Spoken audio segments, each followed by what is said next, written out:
nafas lagi penting, betul tak? Betul. Betul. Okey. Okey, kawan-kawan, malam ni saya nak mulakan sesi malam ni dengan satu sharing. Actually, dia ni dah lama tak sharing. Tapi alhamdulillah kami dah banyak mengharungi banyak cabaran daripada dulu lagi. Mungkin anda di antara anda malam ni tak pernah dengar je sharing pun. Okey? Saya nak bagi satu benda lah. Kebanyakan tadi saya tengok cabaran-cabaran tadi. Cabaran-cabaran tadi saya pernah tengok. Tapi saya tak ada nampak lagi cabaran yang macam ni. Okey, siapa kat sini dia mengimpikan ada dia punya group yang capai 21%? Saya. Ada? Maksudnya dia ada group dia. Mungkin dia ada dia punya group bawah dia yang capai 21%. Ramai tak nak macam tu? Ramai. Kenapa nak macam tu? Sebab nak pencen Orang berjaya. Orang ni dia hilang dia punya group 21 dia. Dia pernah ada group 21 which is nak bina tu bukan senang. Tapi dia pernah hilang group 21 je ni. Besar tak cabaran tu? Besar. Besar Nak dengar tak cerita dia? Nak. Okey. So boleh mute masing-masing, boleh mute dulu. So kita bagi peluang perkongsian permulaan untuk mukadimah kita sesi malam leadership malam ni. Saya nak mempersilakan Lieutenant Direct Nurul Najmin, silakan.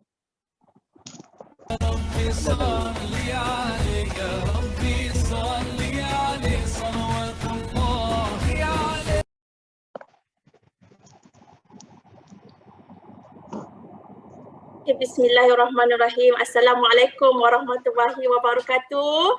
Apa semua? Okey. So tahniah kerana anda antara yang terpilih untuk berada dalam sesi leadership ni. Okey, so angkat tangan kanan, tepuk bahu masing-masing, ucap pada diri sendiri, tahniah.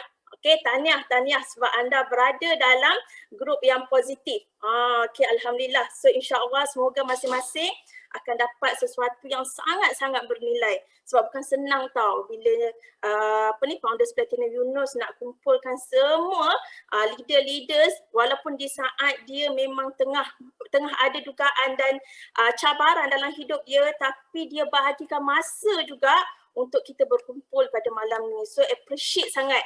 So bagi mereka yang dapat luangkan masa pada malam ni. Okay, insyaAllah. Itulah bila Encik Yunus cerita ni, saya sebenarnya tiba-tiba jadi sebab pula. Sebab saya memang melalui macam-macam sebenarnya. Okay, tapi okay, so insyaAllah saya nak share sedikit lah tentang saya punya ni. Sebab saya tahu ramai yang tak tahu berkenaan dengan saya. Dan sebenarnya even downline paling rapat dengan saya pun tak tahu secara detail. Tapi insyaAllah hari inilah saya akan cerita supaya masing-masing boleh dapat manfaat lah dan belajar sesuatu pada malam ini, insyaAllah. Okay, saya sharekan skrin sekejap. Okay.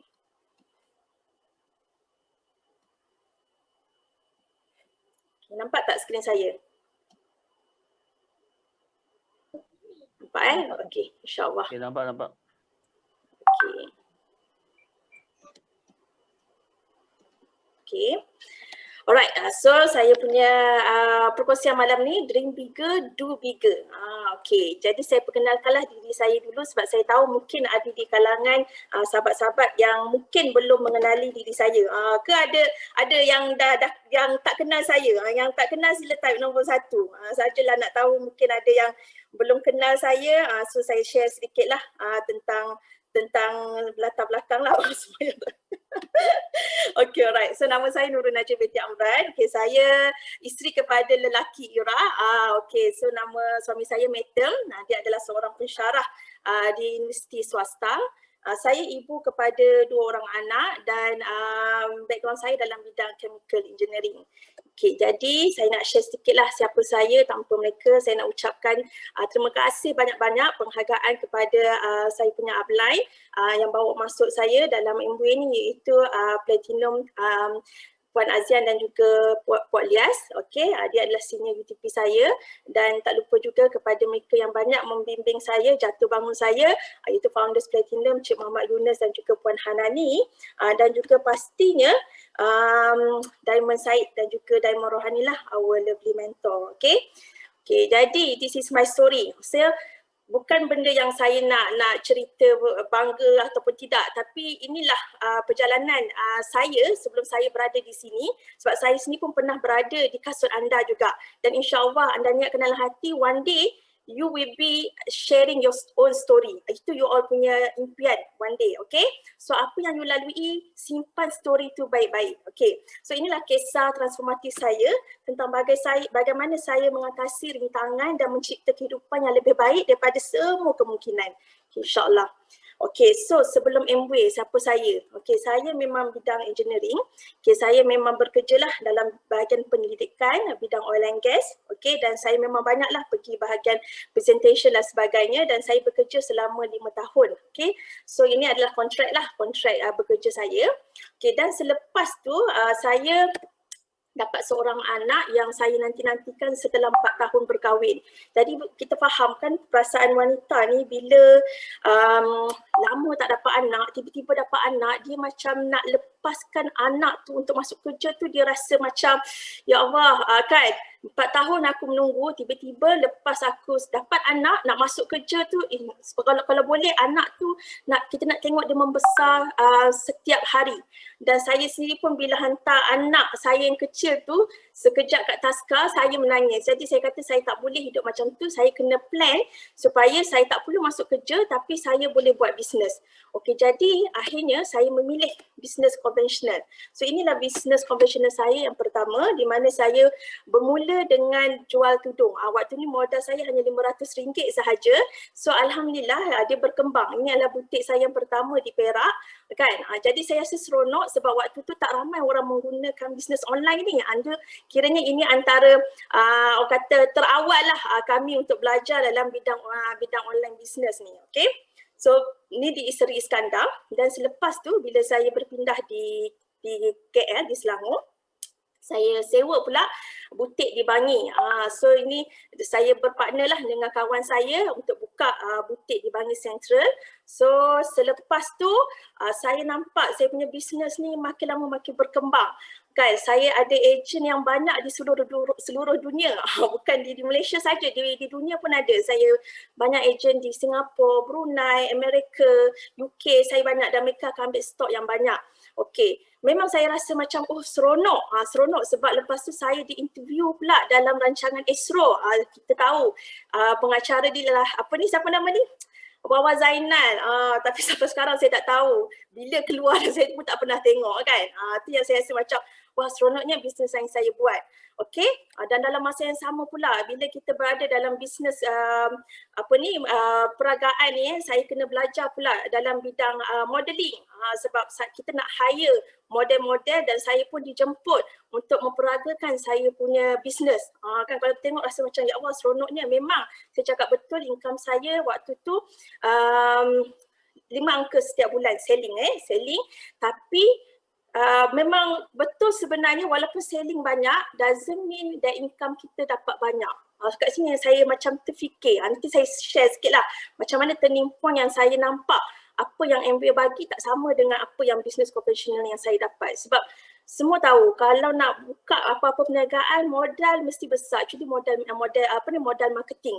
Marketing kena banyak, every month saya kena invest banyak. Lepas tu saya terduduk jatuh bangun dalam bisnes ni sampai saya kerugian berpuluh-puluh ribu sebab ditipu. Nampak tak, risiko sangat-sangat tinggi. Dan dalam masa yang sama, saya pun buat freelance travel agent di bawah company Jutawan Tours di Australia. Saya lah sebelum ni mengantar orang pergi ke airport, dan lepas tu kadang-kadang bawa juga grup pergi ke Australia, kan. Jadi inilah tugas-tugas saya yang membawa orang Malaysia ke Australia, kan. Tapi kebanyakannya lebih pada online lah. Kan, so sekali-sekala je saya mengantar mereka. Okay, inilah saya sebelum Amway. Jadi turning point saya ni dekat mana? Turning point saya mestilah perempuan, kan. Siapa sini yang masa Amway disebabkan gadget Amway? Cuba type nombor 2, kan. Sebab saya tahu kan kebanyakan kepada kita memang masa MW ni disebabkan bila membeli barang-barang gadget MW ni lah tengok ramai kan. Okay, saya pun samalah. Saya ni sebenarnya dah tahu yang Puan Azian, Cik Yunus, Puan Hanani nak menjual Noza pada saya. Dia suruh saya datang rumah mereka untuk demo masak. Tapi salahnya demo masak tu dia ajak saya seorang. Dia ajak saya seorang je dan tapi disebabkan orang kata kita ni hormat senior, walaupun hakikatnya saya tak nak pun pergi. Dan waktu tu saya tengah mengusulkan anak nak keluar malam, ya Allah macam-macam dugaan kan. Tapi mereka tu tunggu tau, walaupun nak dekat pukul 11 saya kata tak boleh lah saya pergi juga. Tapi semasa drive nak pergi rumah mereka tu saya dah buat skrip dah. Saya tak akan beli kan, saya tak akan beli. Saya memang cukup-cukup je duit. Entah macam mana terbeli juga kan, orang kata terbeli juga kan. Dan inilah bermulanya saya join MW masa hujung kata bulan 8 kot tahun 2016 tak silap kan, bulan 8 bulan 9 saya pun tak ingat kan. Okey. Dan lepas tu bila dah ada Noza ni, kita ni memang suka pakai, saya memang bila dah pakai barang saya memang akan pakai betul-betul. Kadang-kadang saya belajar sendiri dekat Facebook ke, sebab saya ni memang tak tahu sebelum ni Noza ni bawah MW. Memang tak tahu sebab saya tahu WW lain, MW ni saya jarang dengar. Sampailah bila time saya kena renew, kiranya dah setahun lah, dekat setahun, tiba-tiba saya dapat mesej daripada Puan Hanani. Dia kata nak tak renew, nak renew ahli membership ni kan. So saya kata bolehlah sebab saya dah suka pakai Noza, saya tahu satu barang je. So saya nak tahu apa lagi yang ada dalam MW ni. Jadi saya pun renew. Lepas renew tu lah mereka ajak saya minum petang. Minum petang di IOI City Mall. Tapi sebab saya ni ada anak-anak kecil, saya tahu kalau duduk dekat satu tempat saya tak boleh fokus. Jadi saya kata kita jumpa dekat IOI Mall dekat Kidzuna. Jadi biar anak-anak main.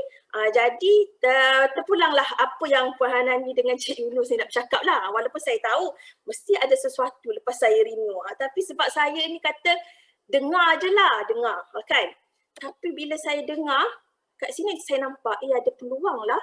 Kan, walaupun sebenarnya saya memang ada perasaan ego sikit sebab kita founders tau, business tau, bangga kita ni ada bisnes yang besar kan. Tapi saya nampak peluang ni sebab saya terfikir betul juga sebab saya dah banyak sangat menanggung kerugian dalam bisnes-bisnes saya sebelum ni. Kenapa saya tak cuba peluang ni? Jadi if someone offer you an amazing opportunity but you are not sure you can do it, say yes first. Then learn how to do it later. So saya pun kata okey lah, saya cuba. Saya kata saya cuba. Okey, lepas tu bila saya cuba dan Cik Yunus dia message lah saya. Datanglah kelas. Tapi memang masa permulaan tu macam-macam alasan. Macam-macam alasan saya nak sampai ke kelas mingguan dekat Bangi ni. Sebab saya kena drive dalam malam dengan anak-anak kecil. Tapi 2-3 kali tu Cik Yunus ni tak pernah give up. So saya kata okey saya datang. So saya datang kata ramai. Tapi masa saya datang tu biasalah ada anak-anak kecil. Memang saya tak mampu nak kawal. Dalam hati tu saya memang kata saya dah keluar awal tu sebab saya rasa macam saya tak nak mengganggu, saya tak nak anak-anak mengganggu semasa dalam kelas ni. Dalam hati tu macam fikir inilah kelas pertama dan terakhirlah saya datang kan. Tapi masa saya nak mesej pada Encik Yunus lepas keluar pada kelas tu, inilah kelas pertama terakhir saya datang, dia mesej saya dulu. Dia cakap tak apa Min, jangan salahkan anak-anak. Jadi saya nampak baguslah Cik Yunus ni, dia faham perasaan saya walaupun dia seorang bapa. Dia kata jangan salahkan anak-anak, buat sebab anak-anak. Tu saya kata okey tak apa, saya bagi peluang pada diri saya pergi pula house meeting, belajar pula dalam grup kecil. So saya rasa seronok. Okay, saya rasa seronok sebab saya jumpa ramai kawan kan, saya belajar tentang bisnes, saya belajar pasal produk. Kalau tak sebelum ni bisnes yang saya buat saya kena banyak belajar sendiri dan saya kena invest sendiri duit-duit tu. Kadang-kadang saya kena bayar 2-3 ribu nak belajar dengan sifu-sifu lain. Tapi saya tengok MW ni percuma. Yang penting you datang belajar. Dan lepas tu Cik Yunus ajak masuk ke BBS. BBS ni BST lah. Dulu BBS kan. So tak salah saya masa ni BBS 8 saya join dalam bulan 4 macam tu lah. Okay, dalam bulan 4 tu saya pun pergilah belajar setiap minggu. Kadang-kadang memang agak mencabar sikit sebab suami saya dia duduk di Perak. Saya duduk di pucung, jadi kadang-kadang tak ada orang nak jaga anak saya. Tapi alhamdulillah saya mampu uruskan anak-anak untuk saya belajar ke BBS. So saya kena drive awal pagi sebab kena sampai pukul 8 pagi di Bangi. So saya kena drive pukul 7.30, 7 suku tu saya dah drive keluar dah sebab nak pergi belajar. So you all berbangga sangat yang dah join BST online sekarang sebab you all tak perlu nak bersiap, tak perlu nak keluar, tak perlu nak drive. You all just siapkan breakfast untuk anak-anak family dan pukul 9 you all masuk. Tengok betapa mudahnya sekarang. Cuma nak dengan tak nak je. Dulu kami terpaksa drive pagi-pagi untuk pergi belajar. Okay, dan lepas tu masa BBS ni dah habis tu hati saya sebenarnya masih berbolak balik lagi. Saya kata betul ke keputusan saya nak buat MBA ni? Betul tak? Saya pasti mesti ada yang dalam BBS ni dia dah rasa 50-50. Betul tak? Sebab saya tahu ramai yang macam tu. Saya pun melalui benda yang sama. Sampailah lepas tu habis BBS saya ni, okay, saya diajak pula pergi seminar oleh Encik Yunus ni. Seminar pertama saya dekat Kirara Resort. Kan waktu tu saya sebenarnya macam dah tak boleh lah saya nak fokus pasal bisnes saya yang ada sekarang ni. Bisnes Amway ni pun tak mampu nak fokus kan. Dan lepas tu masa saya nak pergi seminar tu normal macam-macam alasan saya bagi anak lah, tak ada orang jagalah macam-macam. Okey, tapi Cik Yunus ni pujuk juga. Dia kata tak apa, boleh. InsyaAllah anak-anak tu pasti akan ada orang jaga sebab penting sangat seminar ni. Jadi saya bagi juga peluang pada diri saya untuk pergi seminar tu. Dan masa saya pergi seminar pertama tu, saya ingat tarikh tu 28 hari bulan 4. Okay, 28 hari bulan 4 saya pergi sebab nak bagi peluang pada Encik Yunus tengok saya datang seminar dan waktu tu saya duduk sebelah dengan Puan Hanani. Dah lah duduk depan pula tu, saya dalam hati nak duduk belakang je nak cepat balik kan sebab ada anak-anak kecil kat rumah. Okay, dan masa saya duduk sebelah Kak Nani tu kan, saya memang nak cakap lah, saya datang ni just nak bagi peluang je pada apa ni, nak tunjuk muka lah kan, nak tunjuk muka, tapi saya rasa saya tak boleh nak move on saya cakap kan sebab saya dalam keadaan macam berbolak balik kan. Tapi Kak Nani dia sangat tenang sampai dia kata tak apa, dengar dulu kan.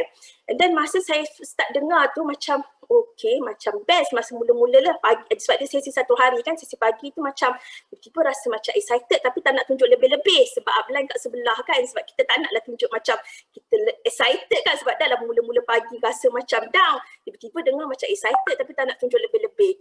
Dan lepas tu, lepas lunch ada sesi petang. Waktu tu Kak Nani kata dia kena berehat sebab dia tak apa sihat. So saya pun duduk seorang. Bila upline tak ada sebelah, bila saya dengar daripada satu speaker ke satu speaker, saya menangis. Sebab saya dah tak rasa malu sebab upline saya tak ada kat sebelah. Saya menangis sebab saya dengar banyak sangat speaker yang hebat. Saya kata, kenapa saya bagi alasan tak buat? Kan kalau mereka orang yang banyak sangat halangan ujian, saya ni apalah sangat halangan, kenapa saya tak buat? Kan? So waktu tu mindset saya bertukar. Yang sepatutnya petang tu saya nak jumpa Cik Yunus nak bagi tahu saya tak boleh nak buat MBA, tapi lepas habis seminar saya tak jumpa Cik Yunus. Saya jumpa Daiman Said. Cik Said, saya nak buat ni. Macam mana ni Cik Said? Macam mana? Jadi nampak tak, saya memang ingat tarikh keramat tu sebab that was my decision untuk buat. Kan? So Cik Said bagi tahu apa yang saya kena buat dan saya start bersemangat buat betul-betul. So daripada situlah bila saya faham seminar ni sangat penting, saya memang terus ajak kawan-kawan, pergilah seminar. So you all kalau upline ajak you all pergi seminar, pergilah. Sebab inilah peluang yang you all boleh nampak sendiri kisah benar.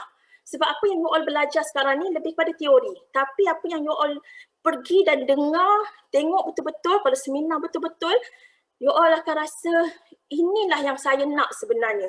Jadi jangan bagi alasan bila upline ajak sebab mereka nak bagi you all sesuatu sebenarnya. Jadi kalau kita sentiasa bagi peluang pada diri kita untuk attend seminar, one day downline you pun senang nak bagi masa untuk diri dia datang seminar. Jadi bagilah masa untuk diri kita. Okay, don't worry, biarpun banyak tapi inilah benda-benda yang you all nak dapat untuk hidup anda. Okay, so saya pun suka, saya terus ajak kawan-kawan saya attend seminar. Okay.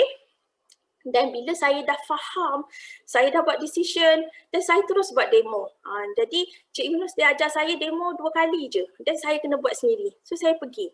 Walaupun waktu tu ramai kan, saya kata saya memang takut tapi Cik Yunus kata tak apa, pergi. Kan.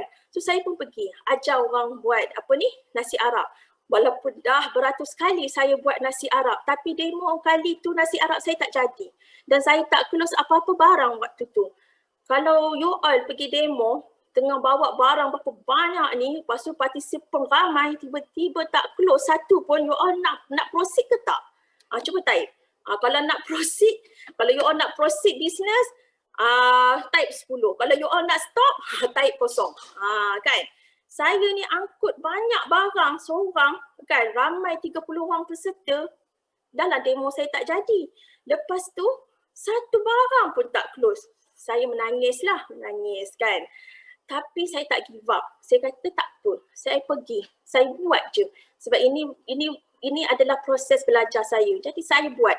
Alhamdulillah, makin lama saya dah makin pakar. Daripada dulu tak pandai nak buat roti, jadi pandai buat roti. Kan, saya dulu tak pandai nak share marketing plan. Saya belajar, saya buat. Kan, tak kisah walaupun Upline kata dia tak dapat nak bersama, saya buat. Lepas tu saya belajar pasal artistry. Saya terus buat, saya terus praktik. Kan, so dekat sini saya faham inilah proses belajar.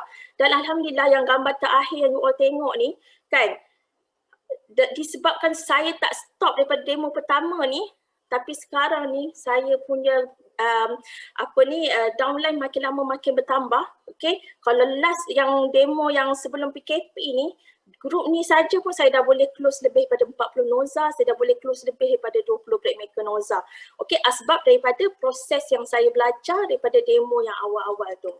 Okay, tapi dan saya faham, kita nampak indahnya kerja Najmi, indahnya perjalanan Najmi. Okay, kalau buat demo, ada je yang jadi, ada je yang banyak close, kan. So sebenarnya tiada kejayaan tanpa cabaran dan pengorbanan.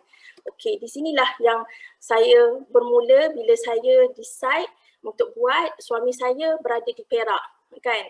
So ke mana-mana saja saya pergi demo, saya pergi kelas malam. Tanya Cik Yunus, pukul apa saya balik. Cik Yunus lah kadang-kadang tolong angkat anak saya, bawa masuk anak dalam kereta, kan. Sebab dua-dua dah tidur, saya tak mampu nak dokong mereka, kan. Ke mana-mana mereka pergi dengan saya. Sebab waktu ni suami saya tak faham kenapa saya buat MW. Sampai dia kata, dia bagi saya kata dua. Awak nak buat MW ke awak nak anak-anak, kan. Bila dia bagi kata dua tu, saya kata saya pilih dua-dua. Saya kata saya nak anak-anak dan saya nak buat MW. Jadi bila saya dah cakap macam tu, maksudnya setiap benda yang saya buat MW ni, anak-anak sentiasa depan mata saya. Kan, tengoklah keadaan anak-anak saya. Tapi Alhamdulillah mereka sangat faham. Mereka melihat perjalanan jatuh bangun saya. Mereka lah menjadi saksi sehingga saya ada berada sampai sekarang. Lepas tu, kadang orang cakap, oh Najmi bolehlah buat MW sebab suami duduk jauh. Bila mereka cakap macam tu, ibarat macam sepatutnya you all bersyukurlah suami you sentiasa ada dengan you. Sebab bila kita seorang dengan anak-anak, suami jauh, sakit, anak semua kita yang jaga. Tiba-tiba anak saya sakit, anak saya tiba-tiba aksiden, jatuh motor dengan atuk saudara dia. Tiap-tiap bulan Yusuf masuk hospital sebab asma. Siapa yang jaga diorang kalau bukan saya? Saya tak mampu nak gila-gila dengan suami sebab suami saya bekerja di Perak. Saya faham komitmen dia. Kan? Lepas tu kadang-kadang nak pergi ke kelas, kereta rosak. Saya tak tahu nak panggil siapa. Tapi Alhamdulillah ada je Allah datangkan pertolongan daripada orang lain untuk bantu saya. Inilah cabaran yang saya hadapi masa saya mula-mula decide nak buat MW. Okay? Dan bila saya kuat, saya teruskan. So, bila saya faham, first saya buat decision, saya dah pernah dapat 3 dan 6%. Tapi bila Encik Yunus ajak saya ke kelas, saya tak datang. Sebab saya tak faham kenapa saya kena datang hanya beli barang untuk terima anugerah.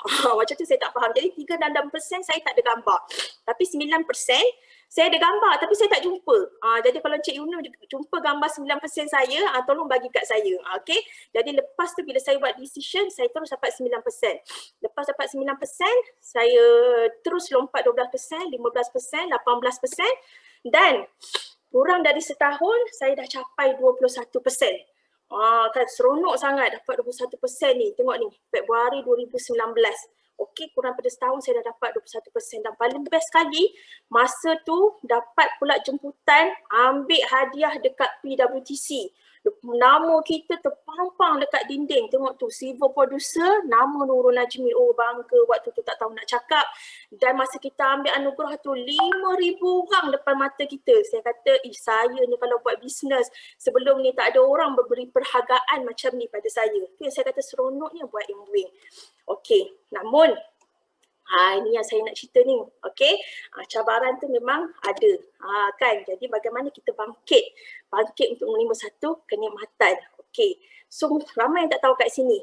Yang belah kiri ni, ini adalah business builder saya yang pertama dan dia mencapai 18%. Kami lah yang masa mula-mula dah buat bisnes ni memang selalu bersama. Pergi demo bersama, pergi kelas bersama kan. Dan yang ni pula kami dapat jemputan dari MWay leadership seminar tak silap untuk 12% ke atas. Okay, so yang ni saya punya leg yang dah capai 21% ni, yang ni pula bawah yang ni 15%. Tiap-tiap malam kami bukan tiap malam lah, setiap house meeting kami pergi buat house meeting untuk tempat mereka kan. Kadang gila-gila dengan Cik Yunus kan nak kembangkan grup ni dan inilah semuanya grup yang dapat 21%. Seronok kan dapat grup 21% kan. Lepas dapat 21%, tiba-tiba grup ni hilang. Kan, grup ni hilang, saya takkan bagi tahu lah sebab apa, hanya saya dan upline je yang faham, yang tahu. Okey, tapi waktu tu memang saya cakap, masa saya dapat 21%, tiba-tiba grup 21% pun hilang. How do you feel during that time? Memang kita rasa down sebab kata, aku ni dah korbankan masa untuk kau. Kan, aku dah bagi kau ilmu, semua tiba-tiba kau hilang macam tu. Kan, bawa grup ramai-ramai hilang 21%. Kan, tapi waktu tu memang saya rasa down. Okey, saya rasa down dan waktu tu pula memang time yang saya kena pergi Australia dan saya cakap okeylah biarlah saya pergi menenangkan diri sebab kita kan travel agent kan dapatlah murah kan. So menenangkan diri dekat Australia, duduklah dekat situ dalam 15 hari kan. Terberit satu perasaan seperti ada hutan berlikau di antara diri sendiri dan impian. Kan kita ni ada impian tapi rasa macam susah nak capai. Kan rasa sebab kenapa? Kan bila saya berada kat sana, Cik Yunus ni tak kontak saya. Saya macam kata, besar Cik Yunus ni tak kontak saya kan? Ke sebab dia nak suruh kau rehatlah kan? Dan lepas tu, bila saya dah orang kata relax kat sana, saya bermuhasabah sebenarnya, kenapa grup tu hilang macam tu kan. So saya belajar daripada situ, saya kata tak ada siapa yang boleh ambil impian saya. Tak ada siapa yang boleh halang impian saya. Mereka tak nak buat, it's okay sebab saya ada impian dan saya kena teruskan impian saya. Walaupun macam-macam orang kata dugaan masa tu kan. Tapi saya kata saya kena restart and move forward. Di sinilah saya faham transformasi hanya jadi ketika saya benar-benar belajar bagaimana saya menjadi tenang dan saya besarkan balik BY saya. Dan saya reset balik. So saya faham saya mesti tenang, jangan gelabah, jangan kelang kabut. Okey, tenang sebab kita tahu orang yang tenang adalah orang yang menang. Saya self-motivatekan balik diri saya terus bergerak walaupun pelbagai cabaran dan saya bina balik keyakinan sebab saya percaya kepada kemampuan diri saya dan saya kena pandang terus ke hadapan untuk saya memiliki impian tersebut. Dan masa lepas saya balik pada Australia tu, saya terus kontak mentor saya terus kontak upline saya. Saya cakap pada Encik Yunus dan juga Puan Hanani, saya kata, berbaloi ke apa yang saya korbankan ni? Kan? Berbaloi ke apa yang saya akan dapat? Satu benda je Encik Yunus cakap, Min, berbaloi, buat je. So saya cakap, dia tak cakap apa tau, Min, berbaloi, buat je. So saya cakap, okey, saya buat. Dan saya rujuk mentor saya, Kak Ani. Memang bagi saya siapa yang dapat peluang jumpa Kak Ani memang satu anugerah. Sebab kadang-kadang pada kita tak naklah jumpa Kak Ani, kan takutlah macam-macam lah. Tapi saya satu anugerah sebab bila dia bercakap, walaupun kita sentak tapi itulah kenyataan. Dan saya memang suka sangat bercakap dengan Kak Ani sebab dia faham, dia dah melalui banyak lagi cabaran kan. Takat cabaran kita ni apalah sangat kan. Okey, dan lepas tu saya terus merancang. Okey, saya bertindak dengan cara yang betul. Saya terus kuatkan semangat balik, saya teruskan demo saya dah tak pandang belakang dah. Saya terus buat.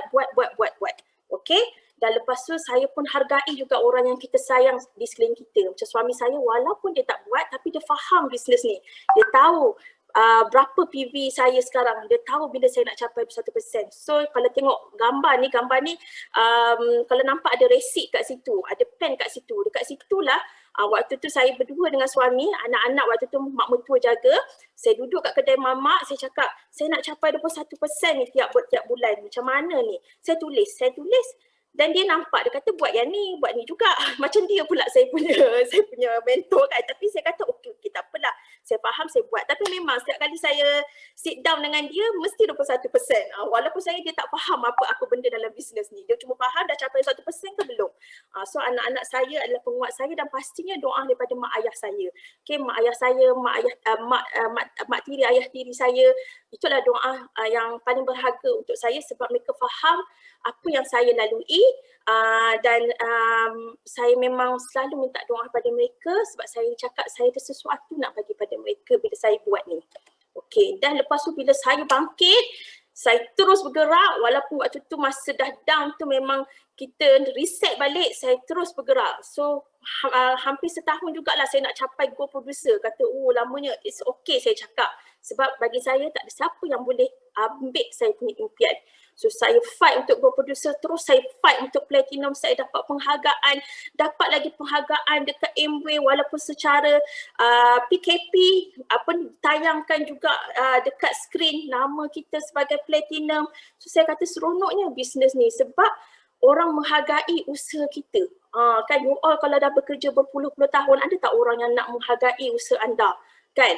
Ini setiap pin orang menghargai, setiap pin orang akan tepuk tangan untuk kita. Itu saya kata seronoknya bisnes Amway ni sebab dia ada satu aura yang tak ada pada bisnes-bisnes lain. So lepas tu masa saya fight Platinum, memang saya declare BY saya pada Encik Yunus. Masa awal-awal saya buat bisnes sebab saya kata saya nak beli rumah untuk ayah saya. Saya nak beli rumah untuk ayah saya dan saya nak fight for it for 2 years. Memang betul masa saya nak fight untuk Platinum, saya cakap pada ayah saya kata, ayah, Najmi nak fight for Platinum. So insyaAllah Najmi boleh buatkan rumah untuk ayah. Dan waktu tu memang kami dah dapat tanah yang perlukan deposit 20,000. So saya cakap, ayah, proceed je ya. InsyaAllah saya boleh carikan 20,000 untuk ayah. Saya cakap macam tu kan. Dan lepas tu, masa yang terakhir, saya jumpa ayah saya, dia cakap pada saya, kalau Najmi dapat Platinum, nanti ayah buat kenduri untuk Najmi. Cakap macam tu. Dan dia cium, itu adalah terakhir yang saya jumpa dia. Dia cium dahi saya, dia kata dia sayang saya, dia bangga dengan saya. Dan dia kata, Min jaga adik-adik. Dia kata, Min jaga adik-adik. Itulah yang terakhirlah ucapan ayah bagi pada saya.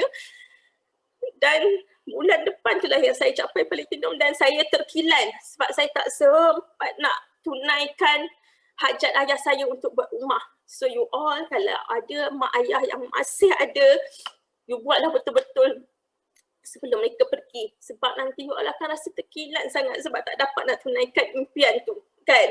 So tapi tak apa, saya cakap it's okay walaupun saya tak dapat nak buatkan rumah untuk ayah saya tapi saya yakin ayah saya dah dapat rumah syurga kat sana kan. So saya tahu saya ada amanah yang perlu dipertanggungjawabkan lepas ayah pergi.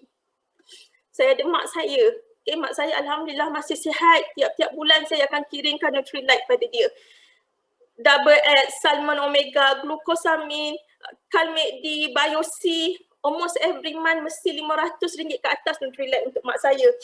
Tiap-tiap bulan saya buatkan bisnes Amway untuk mak saya. Tiap-tiap bulan dia dapat bonus Amway. 3 hari lepas dia call saya sebab mak saya ni dia jarang pergi ATM. Dia jarang tengok duit dalam ATM. Selalu kadang-kadang saya kirim melalui orang ataupun kadang saya post. Saya post sendiri duit tu. Kadang-kadang saya bagi dengan Nutrilite, saya postkan duit tu kan. Baru-baru ni dia call saya, dia kata, Min, mak lama tak tengok account bank. Tiba-tiba mak dapat banyaklah duit kan. Duit dari mana tu? So saya cakap, mak, itu adalah usaha saya adalah Amway untuk mak. So nampak tak, kita mungkin susah nak bagi mak tiap-tiap bulan kan. Tapi alhamdulillah saya dapat bagi mak 4 angka tiap-tiap bulan. Kan itulah satu orang kata penghargaan yang saya dapat untuk saya beri pada orang yang saya sayang. Dan saya ada adik yang masih bersekolah, ni adik sekolah tahfiz saya dan ni adik saya yang masih bersekolah. So adik saya dapat asrama 1 hari sebelum tahu tu perlukan perbelanjaan at least masuk asrama semua dalam 1,500. So katalah kalau kita ni tak ada duit kan, boleh ke kita nak dapat duit tu dalam sekejap mata untuk bagi yang terbaik untuk mereka. Kan kita ni memang ada suami kita faham tanggungjawab dia. Dia perlu menyara anak, dia perlu menyara kita, menyara rumah, bayar bil rumah dan sebagainya kan. Tapi kita ada mak, kita ada adik-beradik yang masih sekolah, kadang-kadang kita rasa malu nak minta duit kat suami. Jadi siapa lagi kalau bukan kita yang perlu ada duit kita sendiri untuk kita menjaga mereka. Jadi satu kata suri rumah perlu ke ada duit sendiri? Yes, perlu, sebab dalam keadaan waktu macam ni lah kita perlukan duit untuk kita membantu pada orang yang kita sayang. Okay, so alhamdulillah dengan duit MW lah saya support persekolahan mereka. Kan dengan duit MW inilah saya bantu mereka sepanjang mereka belajar. Dengan mak saya, so saya rasa bersyukur sangat saya berada dan memilih untuk berada dalam MW ni. Jadi reward yang saya dapat atas apa yang saya lalui bila saya dapat platinum, macam-macam MW bagi. Tengok ni dapat kotak hadiah daripada platinum. Lepas tu dapat lagi beg ni dengan harga yang sebenarnya barang-barang yang MW bagi ni semua mahal-mahal. Kan tak kurang daripada RM500, semuanya mahal-mahal. Lepas tu dengan beg yang ni pula ada dia punya kod dia. Ya Allah, saya rasa macam seronoknya saya buat MW ni kan. Masa saya capai platinum, dapat macam-macam hadiah. Lepas tu pula dapat hadiah blazer. Blazer ni harga sebenar dia RM1,600 tapi saya dapat percuma bila saya buat MW. Lepas tu, bila ada reward daripada kita punya group, ambil terus reward tu. Kalau group kita buat high tea challenge, terus ambil high tea challenge. Buat sungguh-sungguh untuk kita grab peluang tu. Jangan lepaskan challenge tu. Lepas tu bila saya nak fight untuk Avani, saya dapat pergi Avani. Dan lepas tu kami ada percutian pergi laser hibiscus tapi hanya untuk platinum. Siapa yang tak fight platinum tak dapat nak pergi laser hibiscus. Jadi you all, kalau ada apa-apa challenge yang kita punya group buat, grab. Sebab dia bukan untuk kita nak dapat challenge ni, tapi dengan challenge ni lah you all boleh bergerak lebih laju. So grab je, okay? Dan lepas tu reward apa yang saya dapat? Ini tahun 2019. Tahun 2019 masa saya nak bertatih-tatih tu, kan. So inilah income tahunan saya. Kan, saya kata okey lah sebagai suri rumah untuk tahunan dapat 26,000, siapa nak bagi kan? Kita nak minta duit 26,000 pada suami pun segat dah, betul tak? So lepas 2019 saya fight untuk, ni tahun lepas lah bukan tahun ni saya fight, saya dapat income tahunan saya 87,000. So tahun ni insya-Allah kita boleh declare nanti lepas habis fiscal year MW nanti. So inilah yang saya dapat, okay? Bila saya lalui pelbagai apa-apa halangan, jalan je terus. It's okay sebab tak ada siapa yang boleh tarik impian kita. Okey, dan lepas tu alhamdulillah saya dalam tempoh 9 bulan fiscal year untuk fight ke Alaska, saya dah dapat dah untuk pergi Alaska. Macam seronok sangat. Saya kata saya nak pergi Alaska ni tak termimpi dalam fikiran saya. Dengan duit kapal terbang lagi, dengan naik cruise-nya lagi 18 tingkat, duit belanja, macam-macam lagi saya tak pernah terfikir. Tapi bila saya dah layak, Masya Allah, saya rasa baiknya Allah. Saya macam fikir, baiknya Allah pada kita. Kan? Jadi, you all grab lah peluang ni sebab sebenarnya Allah nak bagi you all sesuatu bila you all ada cabaran. Sama ada you all nak ataupun tak nak je. Kan? Dan paling best sekali, reward untuk diri saya bila saya dapat lihat ramai leaders daripada grup saya meningkat. Daripada semuanya, alhamdulillah, takat hilang silver 21%, apalah sangat. Sebab Allah gantikan seorang bakal mencapai Founders Platinum tahun ni. Kan? Lepas tu pula saya dapat melahirkan seorang SP, insya-Allah bakal gold producer pula. Kan, bulan ni insya-Allah. Lepas tu saya ada grup-grup yang saya dah saya ajar kembangkan mereka. So ada yang nak fight 18%, insya-Allah ada yang nak fight 21% tahun ni. So saya rasa bangga bila saya melihat kejayaan mereka sebab apa yang saya rasa sekarang, insya-Allah mereka pun akan rasa benda yang sama. Jadi siapa yang nak fight 21%, tahun ni. Sila type 21. So you all buat betul-betul sebab you all nanti akan dapat story yang you all boleh bagi inspirasi kepada you all punya group lah kan. So inilah antara reward yang saya suka bila tengok grup-grup saya dah mula untuk membina bisnes mereka sendiri. So the last, okay, no pain no gain. You need to feel a pain, growth only comes through pain. So maksudnya kita bukan nak rasa sakit tapi setiap kejayaan pasti ada pengorbanan. Okay, jadi kejayaan kita hari ini adalah apa yang kita lalui semua ni. Okay, jadi orang berjaya, orang kaya, saya tak perlu persokongan orang lain. Orang tu tak nak, tak apa, it's okay, go next. Akan ada orang yang akan bersama-sama dengan kita. So bila kita dah start strong, finish stronger. Jangan dah start tiba-tiba tengah jalan you all nak berhenti, kan? Dan lepas tu, you all buatlah sebelum kita tidak memerlukannya sebab kita tak nampak. So bayangkan kalau saya tak accept Amway ni, bisnes butik saya dan juga freelance travel agent tutup tahun lepas. Tak ada untung sebab PKP. Siapa nak pergi melancong tahun lepas? Siapa yang nak beli tudung pergi butik? Tak ada. Jadi bila saya nampak inilah hikmah yang terbesar, kalau saya tak rebut masa dulu, mungkin saya tak dapat apa yang saya dapat sekarang. Okay? Dan the most important, there's a difference between interest and commitment. When you are interested in doing something, you do it only when it's convenient. Okay, so ada perbezaan antara kita nak buat secara suka-suka ataupun disebabkan komitmen. Kalau kita nak buat saja suka-suka, so maksudnya you all akan buat bila rasa nak buat je. Tapi kalau you all letak ni sebagai satu komitmen, you all tak akan bagi apa alasan sebab you all nakkan result. So jangan bagi alasan, buat je, jalan je terus. It's okay. Alright? So jika saya boleh, anda pasti boleh. So jumpa anda di puncak kejayaan. Terima kasih. Okay, alright. Boleh tak kita bagi tepukan gemuruh sikit buat Nurul Najmin? Okay tak? Buka suara. Ucap tahniah ke Nurul Najmin. Okay. Tahniah Min, hebat-hebat. Tahniah Min. Tahniah Min. Inspired.